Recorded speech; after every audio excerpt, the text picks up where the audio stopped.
Hello दोस्तों, दलीप Hindi short and classes में आपका हार्दिक स्वागत है। दोस्तों, आज की डिक्टेशन रामधारी गुप्ता खंड 2 से बोली जाएगी। डिक्टेशन की गति 140 शब्द प्रति मिनट होगी। डिक्टेशन स्टार्ट करते हैं 5 सेकंड बाद। आदरणीय साथियों, भारत में पंचायती राज की मान्यता सदियों से रही है। पंचों में परमेश्वर वास करता है, ऐसी हमारी मान्यता रही है। वेदों में कहा है कि 5 व्यक्ति समर्पित रूप से मिलकर यज्ञ को पूर्ण करें। स्वर्गीय राष्ट्रपिता महात्मा गांधी जी की मान्यता थी कि भारत की आत्मा गांवों में बसती है। जब तक गांव स्वतंत्र नहीं होते, देश पूर्ण रूप से स्वतंत्र नहीं होगा। गांधी जी के अनुसार सच्चे लोकतंत्र का परिचालन केंद्र में बैठे 20 व्यक्तियों द्वारा नहीं कराया जा सकता है। इसका क्रियान्वयन प्रत्येक गांव के निवासियों के माध्यम से ही होना चाहिए। उनके अनुसार जन समर्थन प्राप्त पंचायतों को कोई भी कानूनी कार्य करने से नहीं रोक सकता।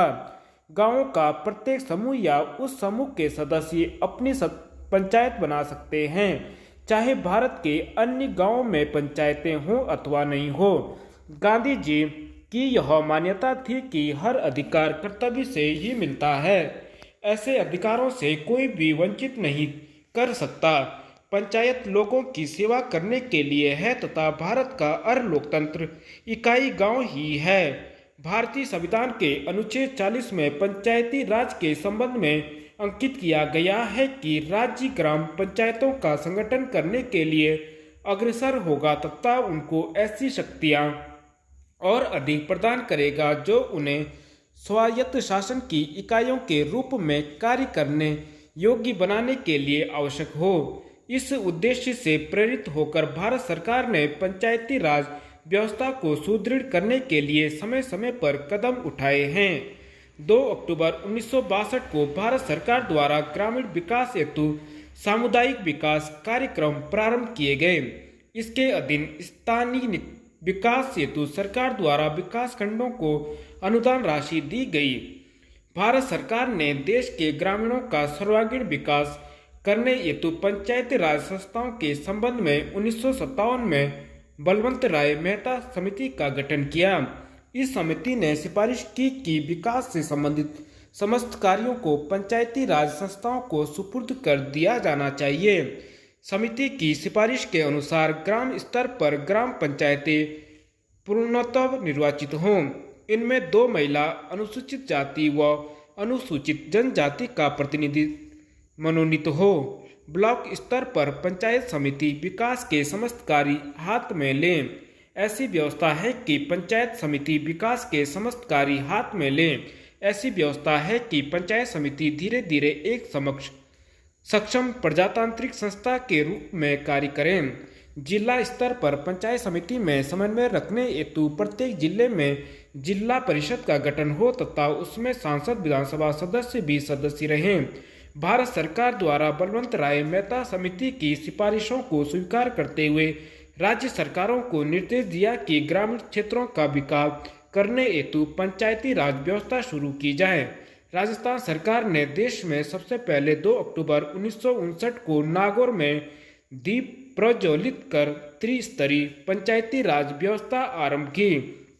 यद्यपि राज्य में ग्राम पंचायतें पहले से थीं, ब्लॉक स्तर पर पंचायत समिति व जिला स्तर पर जिला परिषदों का गठन किया गया। वर्ष 1960 में प्रथम चुनाव हुए। आदरणीय साथियों, कई सरपंच निर्विरोध चुने गए। अनेक चुनावों के बाद जीतकर सरपंच बने। ग्राम पंचायतों के सरपंच ही पंचायत समितियों के सदस्य बने एवं उनमें से प्रधान व उप प्रधान अप्रत्यक्ष रूप से निर्वाचित होते रहे। सब पंचायत समितियों के प्रधान सांसद व विधानसभा सदस्य जिला परिषद के सदस्य बनते रहे। उन्हीं में से जिला परिषदों के प्रमुख व उप प्रमुख चुने जाते रहे हैं।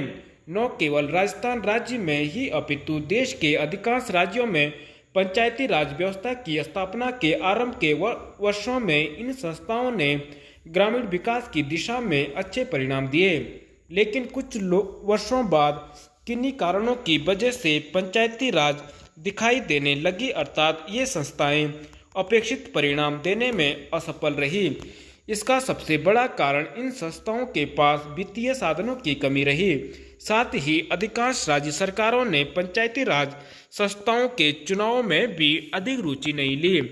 पंचायती राज संस्थाओं को अधिक गतिशील बनाने हेतु अशोक मेहता कमेटी ने सिफारिश की कि विकास कार्यक्रमों एवं योजनाओं को क्रियान्वित करने की जिम्मेदारी जिला परिषदों की है। समिति के अनुसार पंचायतें 10-15 गांवों की मंडल पंचायतें हों तो अधिक सक्षम होंगी। ये मंडल पंचायतें ग्रामीण विकास योजनाओं को क्रियान्वित करेगी। साथ ही समिति ने पंचायती राज संस्थाओं के चुनाव मुख्य निर्वाचन अधिकारी से करवाने की सिफारिश भी की। ग्रामीण विकास की प्रशासनिक व्यवस्था व गरीबी उन्मूलन समस्याओं हेतु गठित GVK राव कमेटी ने जिला स्तर पर योजनाएं बनाने व नियमित चुनाव कराने की सिफारिश की थी। देश की पंचायत राज व्यवस्था को सुदृढ़ व पुनर्जीवित करने हेतु गठित डॉक्टर लक्ष्मीमल सिंघवी कमेटी ने ग्राम पंचायतों को अतिरिक्त वित्तीय साधन देकर अधिक सक्षम बनाने पर बल दिया तथा साथ ही पंचायती राज संस्थाओं को संवैधानिक मान्यता दिए जाने पर भी विशेष बल दिया गया। देश में पंचायती राज संस्थाओं की बिगड़ती हुई स्थिति को ध्यान में रखते हुए पूर्व प्रधानमंत्री श्री राजीव गांधी ने पंचायती राज ढांचे को सुदृढ़ बनाने की कल्पना की थी और उन्होंने पंचायतों को अधिक अधिकार सौंपने तथा महिलाओं और कमजोर वर्गों की इन संस्थाओं में अधिक से अधिक भागीदारी देने की परिकल्पना की थी। हमारे वर्तमान प्रधानमंत्री के प्रयासों से अब यह संभव हो पाया है कि इस संबंध में शुरू किए गए प्रयासों तथा राष्ट्रपिता महात्मा गांधी जी के ग्राम स्वराज्य के स्वप्न को साकार बनाने की दृष्टि से संविधान में 73वीं संशोधन की कुछ महत्वपूर्ण बातों का जिक्र करना चाहूँगा। पंचायती राज संस्थाओं को प्रथम बार संवैधानिक दर्जा दिया गया।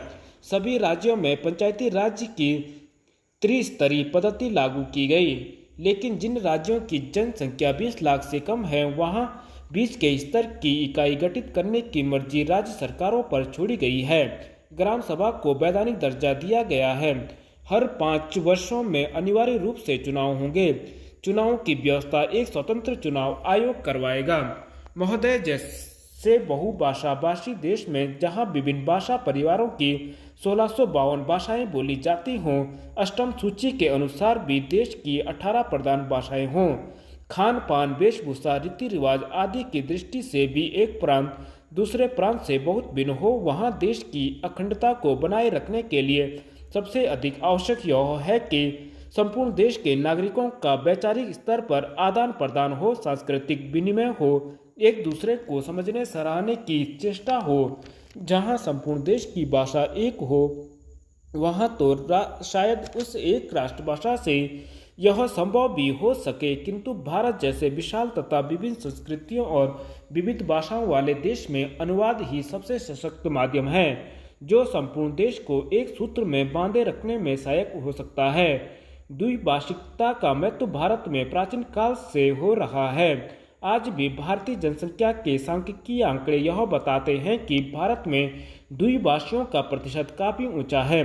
कहने की आवश्यकता नहीं कि सभी भारतवासी सामान्यतः हिंदी या निकटवर्ती प्रांत की भाषा को दूसरी भाषा के रूप में प्रयोग करते हैं और हिंदी भाषियों के मध्य हिंदी का प्रचार शिक्षा, व्यवसाय, जनसंचार, फिल्म आदि कई कारणों से हुआ।